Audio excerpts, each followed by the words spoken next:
Dos coses, vosaltres que us moveu en un terreny diferent del que estem acostumats aquí a l'hospital. Vosaltres aneu a les cases, no sabeu què us trobareu, el malalt pot estar en una condició o en una altra.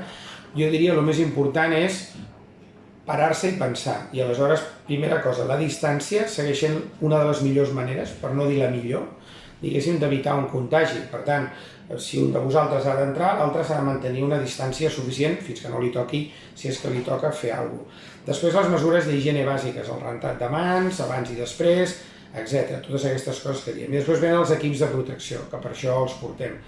Els equips de protecció més, diguéssim, de més nivell són les ulleres, els protectors, les mascaretes facials amb filtració, les bates impermeables i els guants. Això és el que es feia servir fins ara d'una forma, diguéssim, més generalitzada.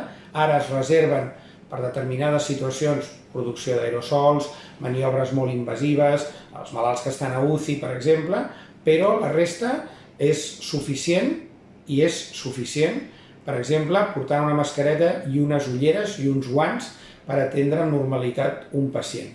Entenc que en el vostre cas diu que quan pot haver-hi una aproximació molt directa amb un pacient, potser l'heu d'agafar, potser l'heu de carregar, és convenient posar-se una bata que no fa falta ni molt menys que sigui una bata impermeable, és una bata que després permet rebutjar-la, com totes les bates que es fan servir d'aquest tipus, i ja està.